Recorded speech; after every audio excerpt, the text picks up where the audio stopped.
Hello world! Last video I dug a 5x5 chunk hole all the way down to the bedrock layer. And if that insanity wasn't bad enough, now I have to build a kind of platform to access every single level of that hole, because I want to have all of my various contraptions and mechanisms all surrounding this one central point. If that seems like a lot, it's because it is. We'll get ready for a mind-numbing and probably boring video, but a video nonetheless. So let's go. So one of the things I did off screen is I went ahead and surrounded that mob spawner with a cube, flowing water, which leads down to a fire pit for me to attack and kill them. And that's just over there in the background. It's constantly making rotten flesh, though if I stand at it with a sword, it can get me better loot. However, it requires me to stand there, so you'll probably won't see me doing that very much. For now, I'm just going to run around and place logs, strip the logs, and then place mossy stone, if I have the moss for it, and deep slate paths. I'm going to do this all the way up the entire shaft, and it is going to take an incredible amount of time. The way I'm designing this big mega build is I'm kind of keeping everything within its own chunk. So at the end of each one of these paths is a spruce pillar, which is being stripped of all of its bark. And it's not that I'm making the pillars 2 blocks thick, it's that the end of one path will have its own pillar, and the beginning of the next path will have its own pillar, and they butt right up against each other. And that's what I'm going for in the entire decor. If one of the machines or mechanisms has to extend past its own chunk, then I won't put anything else butting up next to it. It'll just take up multiple chunks. That way I kind of reserve some room, don't make everything too claustrophobic, and hopefully end up with a very nice aesthetic. Consuming sweet berries takes up most of my time, and it doesn't give good food saturation. Although it fills up the food meter, food saturation determines when the meter will go down. And for that, I'm going to need a better food source. I'm thinking bread. So I'm going to clear off this side of this wall and dig it back until I get a good space to put a farm. And I think this will be the best place to put that farm because it will grow alongside the mob farm which spawns zombies. So I'll likely be over there anyway.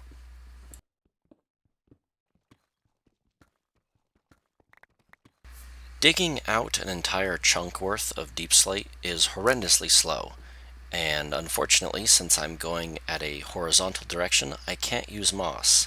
On the upside though, breaking all the blocks of deep slate does give me the deep slate, which I am woefully in need of in order to make these paths. So, I guess I'll just be digging away by hand.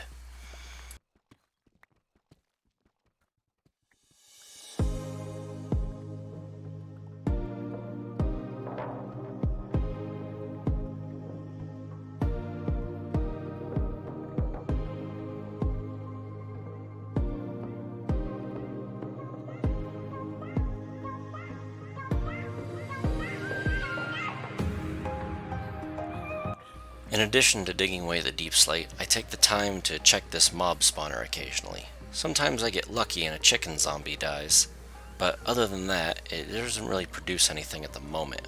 I really need a looting sword. That would make this thing way more beneficial.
For anyone who did not know, glowberries are by far one of my favorite lighting choices. They have a tendency to self-repair if you accidentally whack them down by growing, and of course you can replicate them using only bone meal, and they just look so fantastic in a farm. So this farm will be lit up completely by glowberries all along the walls and over any of the water sources.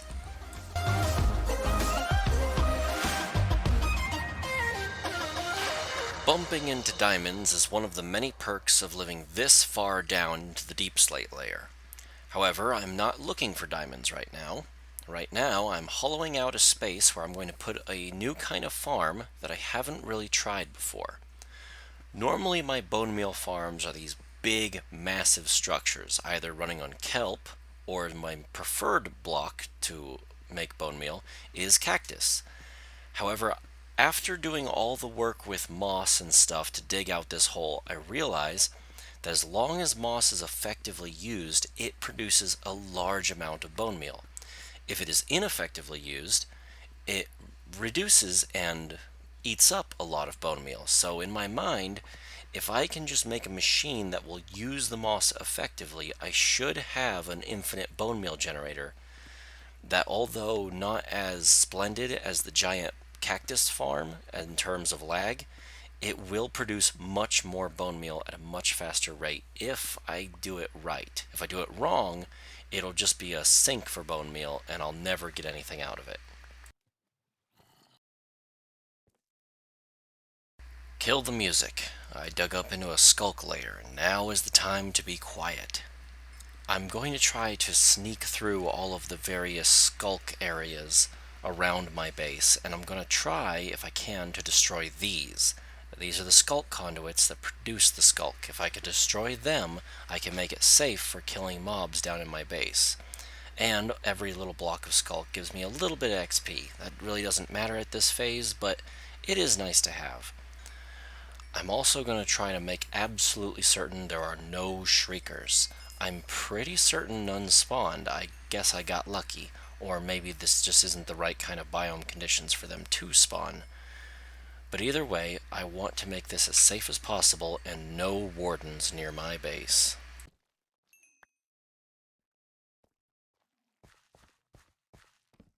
I didn't really deal with any of the caves connecting from my base while I was building the original shaft. I was mostly just trying to put my nose to the grindstone and pay attention to the project so I would do it in a timely manner. That left me exposed to these things. Any sound I make will trigger these things and could potentially set off a shrieker. So I'm going to go in through the various caves and try to disable as much as I possibly can, and also light it up just to let me know that I've been here.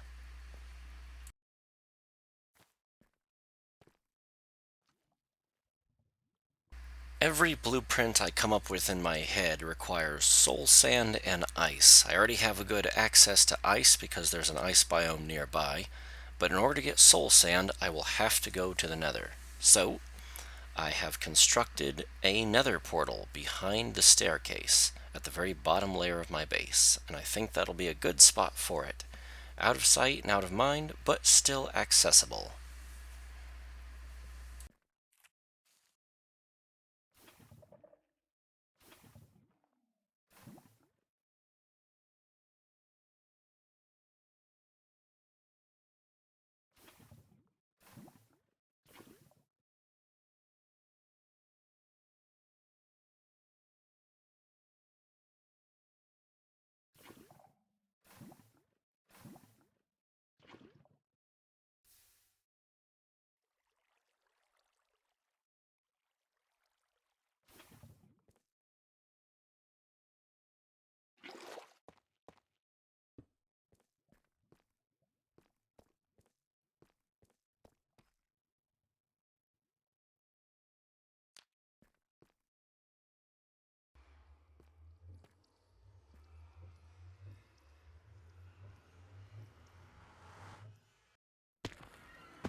This nether portal location is surprisingly well defended. All I need to do is dig me a little hidey hole to be safe in the event of unforeseen circumstances, and go collect me some soul sand.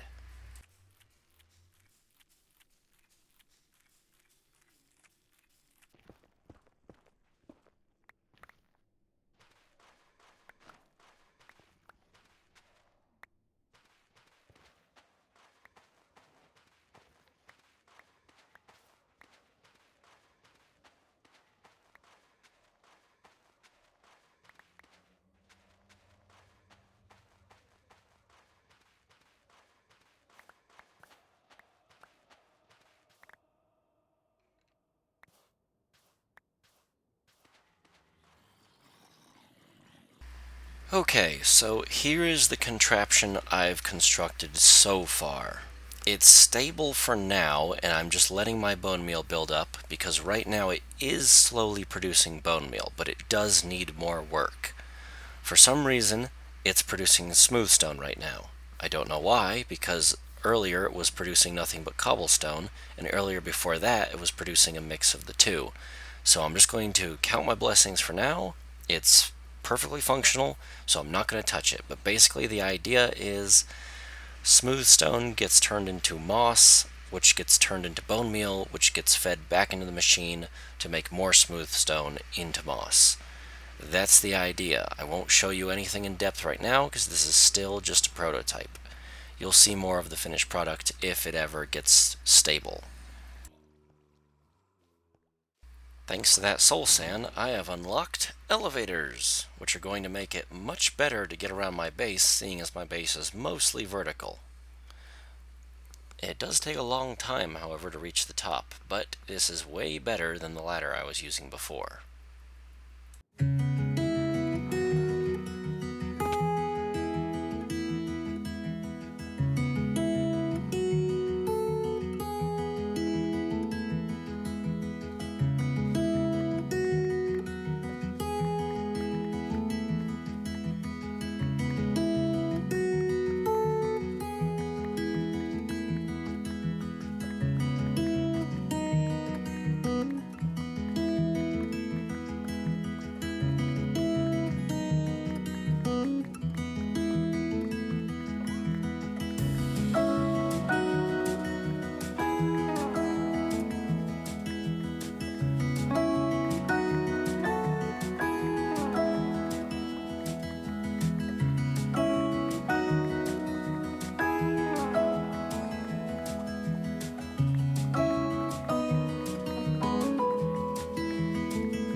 Life has become incredibly repetitive.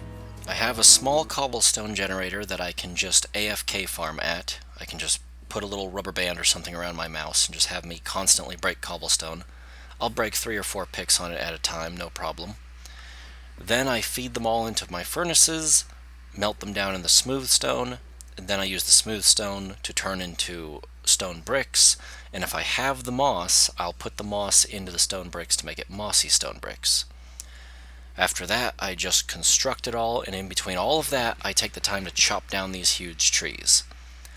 All of this is tedious, and I can't focus on one thing at a time because I constantly have to go back and forth depending on what I currently need, and all of it just gets ground up into making more and more of these platforms. It's all tedious and it's all boring. I'll try to skip over as much of it as I can.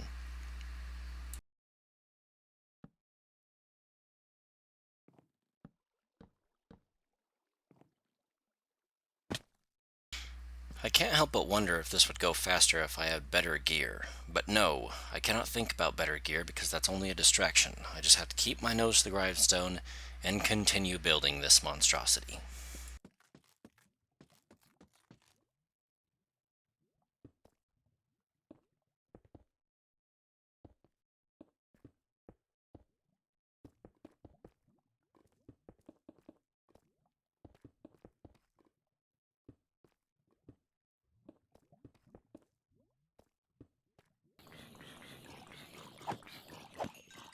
Something that does break up the monotony is coming to this zombie spawner occasionally, and I go ahead and I whack 'em to see if I can get better loot. I looked over and noticed some golden boots standing in the fire, and well, just couldn't help but try and get me some better armor. So far, I only have two real enchanted pieces plus some gold leggings that are enchanted, and I'm probably going to just end up fusing them together or melting them down. Nothing really here of value, but it's a start, and I'll take it. I never could have imagined how useful AFK farming is. I set up my mouse to constantly mine this cobblestone, then I walk away and do something else. I make a sandwich, or take a bathroom break. I do something more productive with my life, and then I come back and I have a wonderful large amount of cobblestone, and I've snapped nearly 3 or 4 pickaxes. But that is all a-okay. Everything is going according to plan. After I come back, I usually have to shake the mouse loose of whatever I've set up, and then I have to grab all the cobblestone I've mined out, and I just feed it into the furnaces and do all the stuff all over again in a monotonous loop. But it is shaping up, and things are moving along rather quickly. I bet I'll have this done within a real-life week.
Upon the project's near completion, I noticed some Endermen were nice enough to leave me some dirt blocks down below, and they have grass growing on them, so I think I'll change up the bottom layer of this whole place to be natural grass instead of moss and bedrock. Not a fan of the look of bedrock, especially when it's exposed, so I'm going to go for a grass layer instead.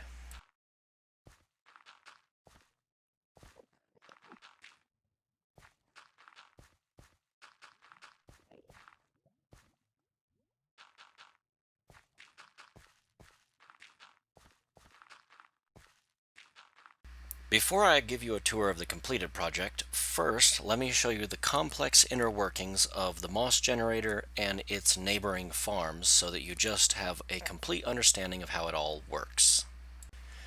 This is the mob spawner I got lucky enough to find. Of course, you cannot craft them, you cannot place them, and if destroyed, they stay destroyed forever. I stuck a trapdoor on it so that no zombies can get stuck. They all drop into the water below. They all get funneled into a campfire, which damages them.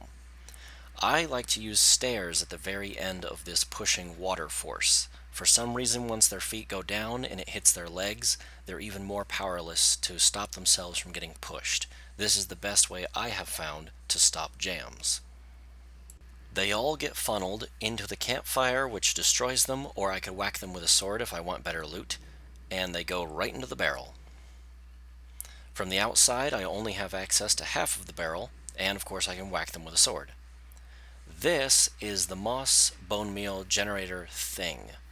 It's a nightmare to deal with and it jams up all the time, but for right now it's stable, so I'm going to show you the stable version of it before it breaks again.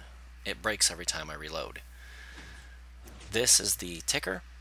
It basically just sends a redstone tick every so often to power these pistons.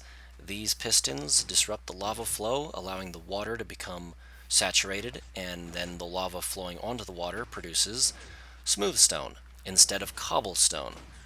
I don't exactly know how to explain the relationship between smooth stone and cobblestone, so you're just going to have to experiment with your own design.